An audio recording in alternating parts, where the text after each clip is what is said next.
ابن مسعود فرماتے ہیں کہ میں نے حضور صلی اللہ علیہ وسلم کو دیکھا کہ اس شخص کے اس جواب پر اتنے ہنسے کہ آپ کے دندان مبارک ظاہر ہو گئے، اور آپ صلی اللہ علیہ وسلم بعض وقت اپنے صحابہ سے خوش طبعی اور مزاح بھی فرما لیتے تھے، مگر یہ خوش طبعی اور مزاح ایسا نہ ہوتا تھا جو آپ کی شان اور وقار کے خلاف ہوتا۔ اگر آپ ایسا نہ کرتے تو آپ کا رعب اور ہیبت و وقار جو بہت ہی زیادہ تھا، صحابہ کے لیے انتفاع کی راہیں مسدور کر دیتا۔ آپ نے اس کا اہتمام اس لیے فرمایا کہ آپس میں خوشگوار تعلقات پیدا ہو، میل ملاپ اور مروت و محبت بڑھے، اور باہم سوال اور جواب میں بے تکلفی پیدا ہو۔ ایک مرتبہ آپ صلی اللہ علیہ وسلم نے حضرت انس رضی اللہ تعالیٰ عنہ سے مزاحاً فرمایا، یا ذوالأذنین، اے دو کانوں والے، ظاہر ہے کہ ان کے کان دو ہی تھے، بات بھی غلط نہ ہوئی اور مزاح بھی ہو گیا۔ اسی طرح ایک شخص نے خدمت اقدس میں درخواست کی کہ مجھ کو سواری کے لیے کوئی جانور عطا ہو۔ آپ صلی اللہ علیہ وسلم نے فرمایا، تجھے اونٹنی کا بچہ دیں گے؟ اس نے عرض کیا، یا رسول اللہ صلی اللہ علیہ وسلم، اونٹنی کا بچہ لے کر کیا کروں گا؟ مجھے تو سواری کے لیے چاہیے۔ فرمایا، کوئی اونٹ ایسا بھی ہے جو کسی اونٹنی کا بچہ نہ ہو؟ اسی طرح ایک عمر رسید خاتون آپ کی خدمت اقدس میں حاضر ہو کر عرض کی، یا رسول اللہ صلی اللہ علیہ وسلم، دعا کیجئے کہ وہ مجھے جنت میں داخل فرما دے۔ آپ صلی اللہ علیہ وسلم نے ارشاد فرمایا، ان الجنۃ لا يدخلها عجوز، کہ جنت میں کوئی بوڑھی عورت داخل نہ ہوگی۔ وہ روتی ہوئی واپس چلی گئی۔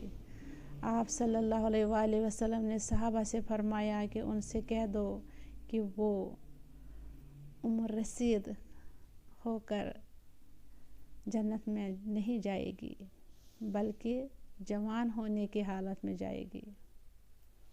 اسی طرح ایک بدوی صحابی تھے جن کا نام ظاہر تھا۔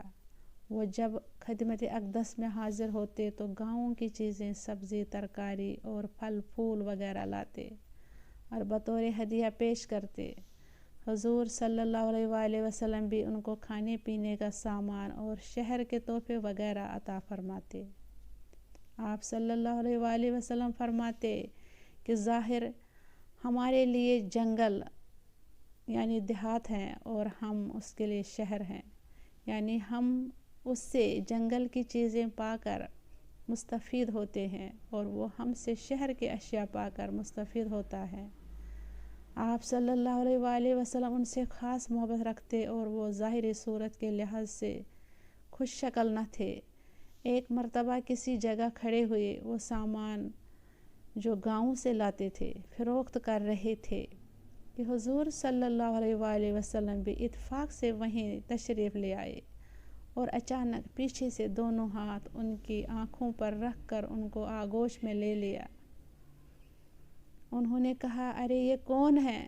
چھوڑو مجھے۔ لیکن ہاتھوں کی ٹھنڈک اور مہک کو پہچان لیا کہ پیارے حبیب صلی اللہ علیہ وسلم ہیں، تو اپنی پشت کو ذرا پیچھے کر کے ان کے سینہ انوار سے لگا دیا۔ سبحان اللہ۔ اور تبارکہ زور زور سے ملنے لگے اور رحمت کے خزینے سے فیض و سرور حاصل کرنے لگے۔ آپ صلی اللہ علیہ وسلم نے فرمایا، کون ہے جو اس بندے کو خریدے؟ حضرت ظاہر نے عرض کیا، یا رسول اللہ صلی اللہ علیہ وسلم، اگر مجھے فروخت کریں تو گھٹیا اور بہت کم قیمت پائیں گے۔ فقال رسول اللہ صلی اللہ علیہ وآلہ وسلم لیکن عند اللہ لست بقاصد او قال انت عند اللہ غال۔